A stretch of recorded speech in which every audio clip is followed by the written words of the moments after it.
नमस्कार, मैं हूं पवन त्यागी।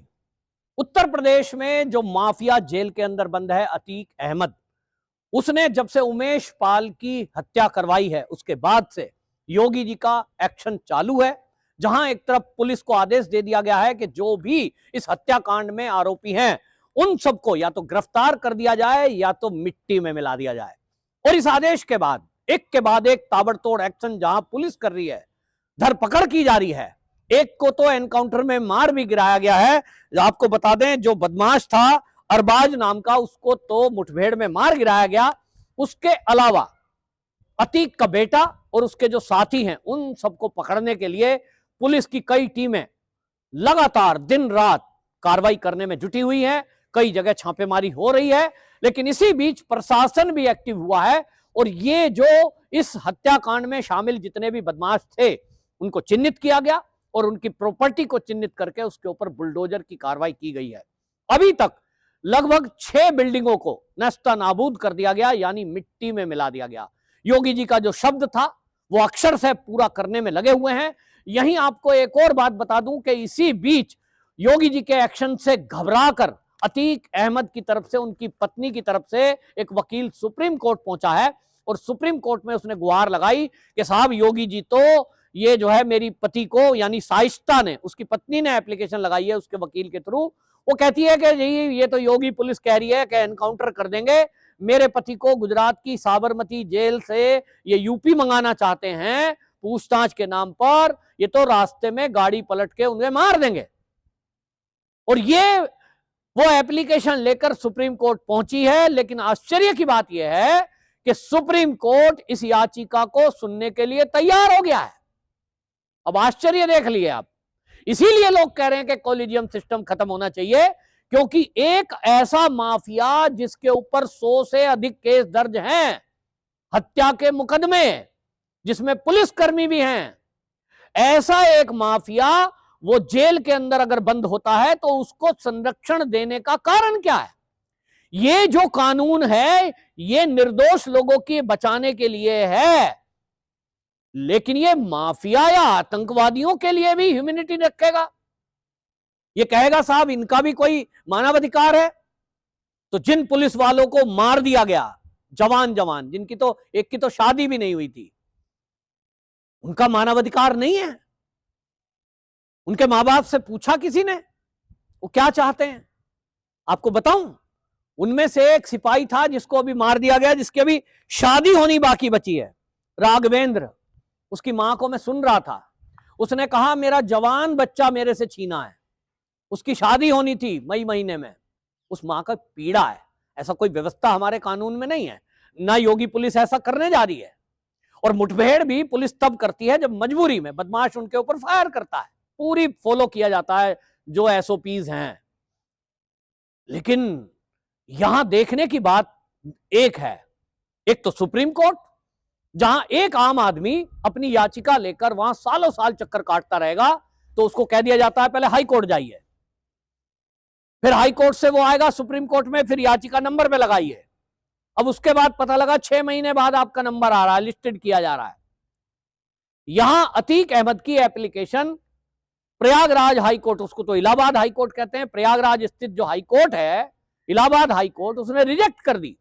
हम नहीं सुनते, पुलिस कार्रवाई ठीक कर रही है, प्रशासन ठीक कार्रवाई कर रहा है और आपकी जान को कोई खतरा नहीं है।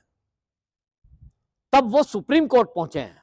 तो क्या सुप्रीम कोर्ट तत्काल उस पर सुनवाई करने की आवश्यकता थी या नहीं? बात तो यह है, किसकी एप्लीकेशन है? एक राजनीतिक दल का नेता है, समाजवादी पार्टी से उसका संबंध है, उसका बसपा से संबंध है, यह देखा जा रहा है, या वो एक विशेष कम्युनिटी से आता है, यह देख करके एप्लीकेशन सुनवाई होंगी क्या इस देश में, चाहे वो कितना भी बड़ा बदमाश हो?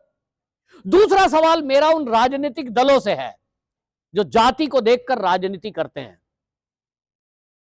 आपने देखा योगी जी के शासनकाल में ही, जब जो है कहीं कोई ऐसा घटना, दुर्घटना या कोई हत्या हो जाए, हाथरस में आपने देखा एक दलित बच्ची के साथ रेप और उसकी हत्या कर दी गई, कैसा बवाल खड़ा किया गया। योगी की व्यवस्था क्या है, दलितों पे अत्याचार हो रहा है और दलितों के नेता वो सब जाकर वहां खड़े हो जाते हैं। चंद्रशेखर उर्फ रावण नाम आपने सुना होगा। वो अभी पिछले दिनों एक घटना को लेकर मध्य प्रदेश जा रहे थे कि मैं आ रहा हूं, मैं देखता हूं यहां कैसे होगा। वो गुजरात चले जाएंगे, लेकिन वो उत्तर प्रदेश में प्रयागराज नहीं पहुंचे हैं। और यहां आपको बता दूं कि दलित और अति दलितों की हत्या कर दी गई है इसी अतीक अहमद के गुर्गों के द्वारा। तब यहां उनको नहीं कुछ दिखेगा, तब वो ये यहां कोई बात नहीं करेंगे और राजनीति करेंगे जाति की। तो सवाल उठता है, क्या यहां अगर विशेष धर्म बीच में आ रहा है तो एक मुस्लिम शब्द आ गया तो वो मुस्लिम वोट लेने के लिए सब मौन हो जाएंगे? तब फिर ये जो दलितों के अत्याचार की बात करने वाले लोग हैं, स्पेशली मैं चंद्रशेखर उर्फ रावण से कहना चाहता हूं, मैं समाजवादी पार्टी के अखिलेश से कहना चाहता हूं, क्या उनको हिंदुओं की वोट की चिंता नहीं है? क्या अगर कोई दो पुलिसकर्मी, वो तो पुलिस वाले हैं ना, पार्टी कार्यकर्ता नहीं है, हो सकता भारतीय जनता पार्टी के कार्यकर्ता होते कोई तो आपको शायद सहानुभूति ना होती कि बीजेपी वाले हैं। भाई मैं तो समाजवादी पार्टी का हूं, मानवता के नाते तब भी आपको संवेदना प्रकट करनी चाहिए थी। लेकिन आपके मुंह से एक शब्द नहीं फूट रहा है। आपको लगता है कि यदि मैं अतीक अहमद के बारे में ये ट्वीट करूंगा, ये मैं लिखूंगा कि सख्त एक्शन लो, तो शायद मुस्लिम वोटर मेरे से नाराज ना हो जाए। दूसरा राजनीतिक दल इस देश में है आम आदमी पार्टी। हालांकि वो अपने भ्रष्टाचार के मामलों में उलझे हुए हैं, लेकिन एक सिंगल ट्वीट उनका उन सिपाहियों की मौत को लेकर नहीं आया है, उमेश पाल को लेकर नहीं आया है। कैसी राजनीति इस देश में हो रही है? तो लोग सवाल कर रहे हैं अब सुप्रीम कोर्ट का, कि सुप्रीम कोर्ट में जिस तरह से हमने तो देखा है, मुख्तार अंसारी के मामले में देखा है ना, कि कांग्रेस की सरकार पंजाब में थी और एक छोटे मोटे केस में पंजाब की जेल में बंद कर दिया गया, और जब उसको उत्तर प्रदेश की योगी पुलिस ने कहा कि हमें कई केस में जानकारी चाहिए, उसकी हमें कस्टडी चाहिए, तो कह दिया गया कि वो बीमार है। और बीमार में भी किस तरह का ड्रामा किया कि वो तो बैठ भी नहीं सकता साहब, एम्बुलेंस चाहिए। और बाद में पता लगता है कि वो एम्बुलेंस बुलेट प्रूफ थी और वो एम्बुलेंस उसकी पर्सनल थी, वो मंगाई गई साजिशन, और किस तरह से लाइव मीडिया वाले चल रहे थे उस गाड़ी के साथ साथ।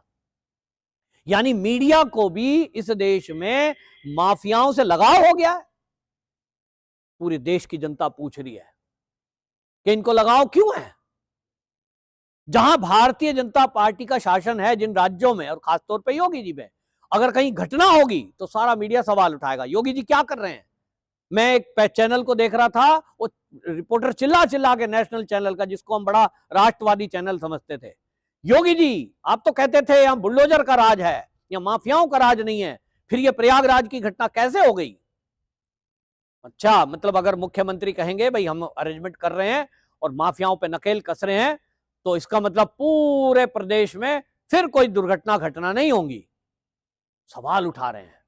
सवाल उठाइए, पत्रकार का काम है सवाल उठाना, लेकिन फिर सवाल ये भी तो उठाइए कि भाई जब उसको पुलिस कस्टडी चाहती है, ऐसे में लाइव करते हुए वो चैनल वाले उस गाड़ी के पीछे क्यों दौड़ते हैं जिसको पुलिस ला रही है? अगर आपको लगता है कि पुलिस फर्जी तौर पर उसका एनकाउंटर कर देगी, तो वो कौन है? कोर्ट से सजा याफ्ता है, 100 एफआईआर है, मान लो उसमें से 50 झूठी होंगी, राजनीति से प्रेरित होंगी, तो क्या सब झूठी हैं? तो पुलिस को अपना काम ना करने दिया जाए? और अगर आप लाइव चैनल लेकर चलते ही हैं कि भाई पुलिस ने किसी को कस्टडी पे लिया है, उसके साथ अत्याचार ना हो जाए, न्याय होना चाहिए, तो फिर भाई गरीबों के साथ भी चलो। पैदल चलने वाले जो आम आदमी, वो जब आपको कहते हैं और कई बार मेल भेजते हैं, एप्लीकेशन भेजते हैं, मेरे साथ अत्याचार हो रहा है, तब उनकी भी सुनवाई करो, उस पर भी न्यूज चलाओ ब्रेकिंग ना, तब नहीं चलाएंगे। बीजेपी का एक नेता का नाम आया, अजय मिश्र टेनी का बेटे का आशीष टेनी का नाम आया, ये सारा मीडिया इंटरेस्टेड था कि उसको जेल की सलाखों के पीछे कब डाला जाएगा। रोज सवाल पूछ रहे थे, योगी की पुलिस अपने केंद्रीय मंत्री के बेटे को क्यों छूट दे रही है? और आप सोचिए कि उसकी जमानत नहीं होने दी इस मीडिया ट्रायल के चलते, जबकि डायरेक्ट इन्वॉल्वमेंट नहीं था। जो हालात थे, उन हालातों के चलते जो हुआ वो दुर्घटना थी। मैं उस बात पर नहीं जा रहा हूं कि वो हत्या थी क्या था, लेकिन मीडिया का रवैया देखिए कि एक तरफ नाम अगर आशीष मिश्र टेनी आ गया और नाम यह आ गया कि वो भारतीय जनता पार्टी के किसी नेता का बेटा है, तो यही मीडिया उसको कहेगा जेल में कब डाल रहे हो, जेल में क्यों नहीं डाल रहे हो, जेल में क्यों नहीं डाल रहे हो। और जब नाम आ जाएगा अतीक अहमद, तो फिर नाम आ जाएगा यदि जो है कोई गुड्डू मुस्लिम, फिर नाम कुछ आ जाएगा अगर खलील अहमद, तो ये उनके मां बाप को दिखाएंगे। देखिए इनके छोटे छोटे बच्चे हैं, अब यूपी पुलिस इनको उठा के ले गई है, इनका पता भी नहीं लग रहा है कहां ले गए इनको, और ये बच्चे रो रहे हैं, माता जी आपका क्या कहना है, तो माता जी कहेगी मेरा बच्चा निर्दोष था, उत्तर प्रदेश की पुलिस गलत पकड़ कर ले गई। तो उसी पे चलाएंगे खबर, योगी पुलिस अपनी मनमानी कर रही है, देखिए बुलडोजर से घर छोड़ दिया, अब सर्दी है, ये कहां रहेंगे, इनको नोटिस भी नहीं दिया गया। क्यों दिखाता है ये मीडिया, ये सवाल है। देश की जनता गुस्से में है। दो लोग इस रवैये को देखा जा रहा है, न्यायपालिका और ये इस तरह का मीडिया। लेकिन योगी जी की जो कार्रवाई हो रही है उत्तर प्रदेश में, इसको देखते हुए जनता बहुत खुश है। और ये जनता की मांग है, मेरी जो है ये न्यायपालिका से कहना है, आग्रह है कि वो देश की जनता की आवाज समझें। देश क्या चाहता है? देश चाहता है कि इस देश में जो आतंकवादी हैं, जो देशद्रोही हैं, जो माफिया हैं, जो गैंगस्टर हैं, उनका या तो आप फैसला जल्दी से करें, फास्ट ट्रैक कोर्ट लगाएं, हफ्ते 10 दिन के अंदर उनका फैसला कर दें कि या तो वो दोषी हैं या तो निर्दोष हैं। क्योंकि जिस तरह से उमेश पाल की हत्या हुई, क्यों हुई? क्योंकि वो अतीक अहमद के द्वारा जो एमएलए मारे गए थे, उनके हत्या में गवाह था। यदि ये सुनवाई जल्दी हो गई होती तो गवाह से आप एक बार पूछ लो कौन था भाई, आपने घटना क्या देखी, और धारा 164 में बयान दर्ज होते हैं, एक बार आप ले लीजिए, फिर उसको फ्री कर दो। लेकिन कोर्ट पे चक्कर, तारीख पे तारीख, तारीख पे तारीख, गवाह बेचारे मारे जाते हैं और इसीलिए कोई गवाही बनता नहीं है, कानून का माहौल बनता है। पुलिस वाले जो हथेली पर जान रखकर बदमाशों को पकड़ के लाते हैं, वो पकड़ के लाएं, उनको जमानत तुरंत मिल जा रही है। तो फिर पुलिस भी सोचती है हम जान जोखिम में क्यों डालें भाई, जमानत भी मिल जानी है, गवाह आने नहीं है, हम ही गवाह बनकर कोर्ट में खड़े हैं, तो फिर हमें भी क्या पड़ी है।